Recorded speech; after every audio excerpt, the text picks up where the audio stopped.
Ang misyon sa 12 ka apostoles nga gikuha ni Kristo o gipili ni Kristo mao ang pagpangita sa mga nawala nga mga sakop sa nasod sa Israel.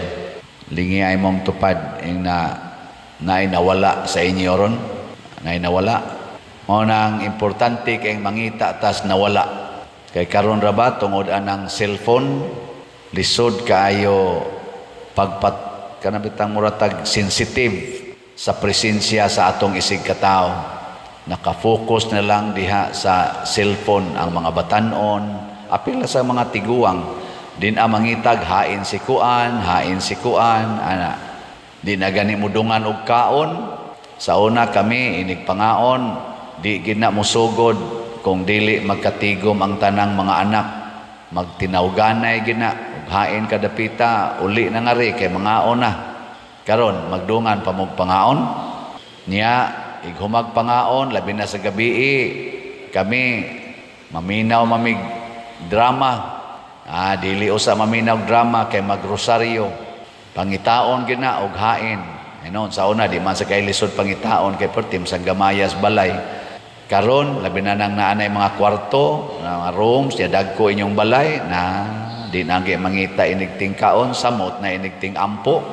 Mao na mangita gyud ang Ginoo mianhis kalibutan aron pagbalik pagtigom sa nagkatibulaag nga mga katawhan sa Israel.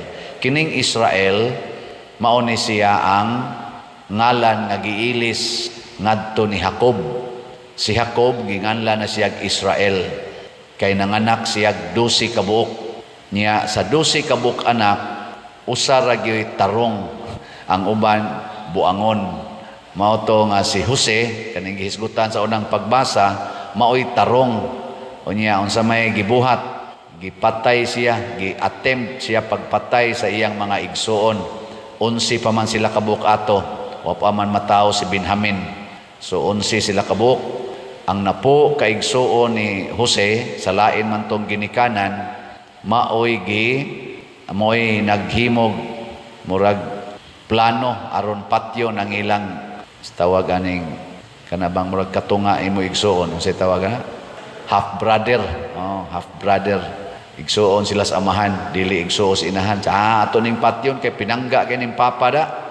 Pinangga man to ni Jacob kay kuan man murabag mahog og kamanghuran niya naasad siya kanang gasa nga may kay siya mo interpret og mga damgo, may kay siya mo analyze og mga sitwasyon.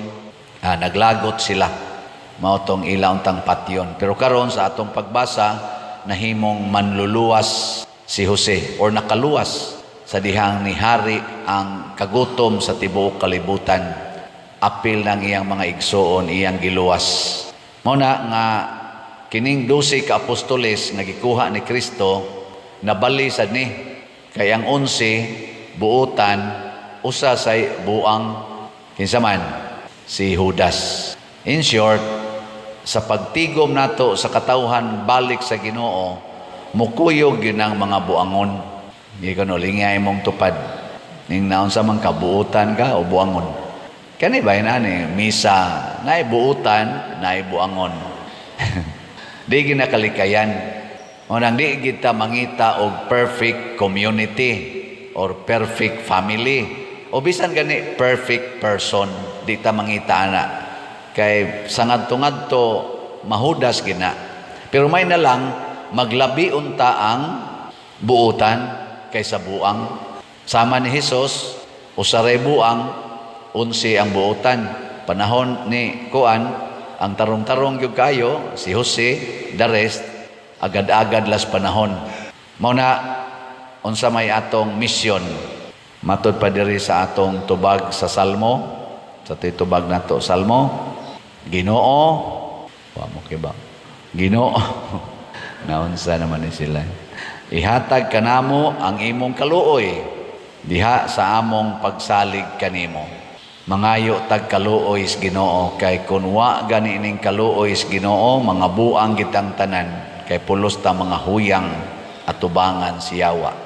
Mangayo tag kaluoy kaluy mi Ginoo. Mao ning kaning atong misa magsugod gid ta pag-ingon, Ginoo kaluy kami, Kristo kaluy kami. Dili ta mangayog kaluoy sa mga tao. Kay kanang mga tao og ato nang pangayuag kaluoy kasagaran i-manipulate lang ta ana, pahimuslan ang atong pagkamakaluluoy. Sumagod karon ang PhilHealth unsa may nahitabo, daghan kaayong isyu diha, corruption ngano man tungod kay gipahimuslan ang mga makaluluoy, di ba? Panahon atong COVID-19 diay. Kana ganing daghan kayo atong isyu in relation sa health, budget sa health. Mausad karon. Tanawa ang atong mga mag-uuma o mga mangingisda na luoy kayo, naay budget, dili mo abot nila.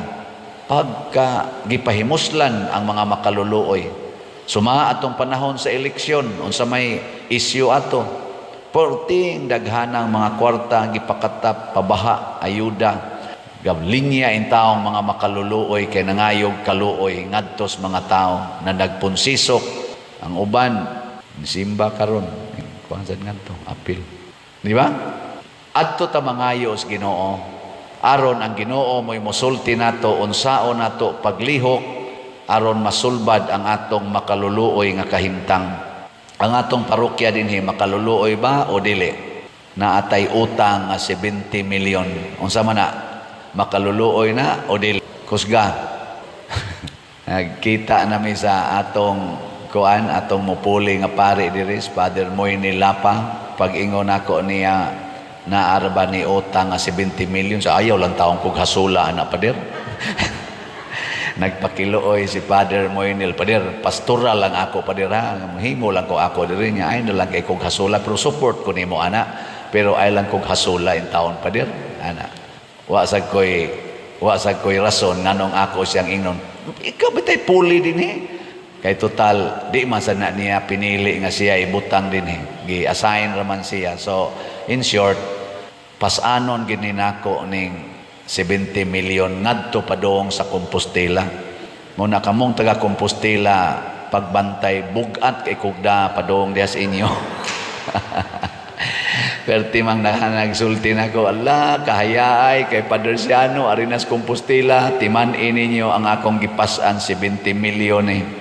Aw kamo sa dinhing taga kuan, taga Liloan, napamantay August 5 pa man ko mo transfer, napamantay mga almost 1 month. Gusto mong ipapasan ni nato sa taga Compostela ang 70 million o din hila ni nato sulbaron? Sige. Kung anhin nato sulbaron, samtang ni apata din palitan ninyo ning atong slot. Kaning grace. Grace ba?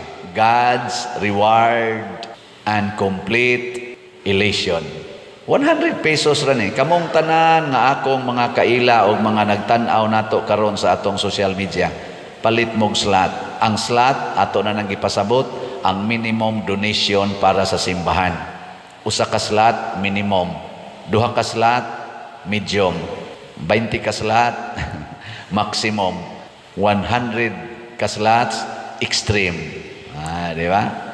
Bahala na mo niya. Naam sa tayo challenge ani. 70 slot challenge. 7,000. Kung mamalitang tanan gikan karon kada adlaw tag 100 pesos hangtod na gyud inig ka August 5, murag gaan na tingali ang akong pasanon padong adto sa Compostela.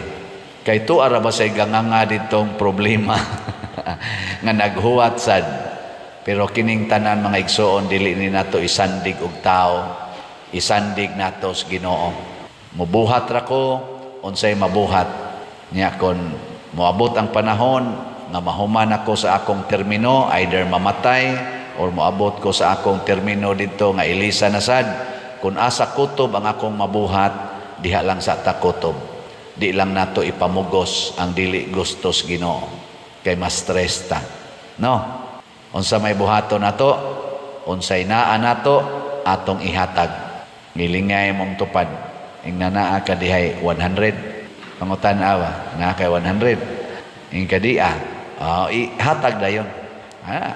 Ayaw pa makak kay mahimo kang Judas Si Judas bakakon man to kayo, malimbungon man to kayo.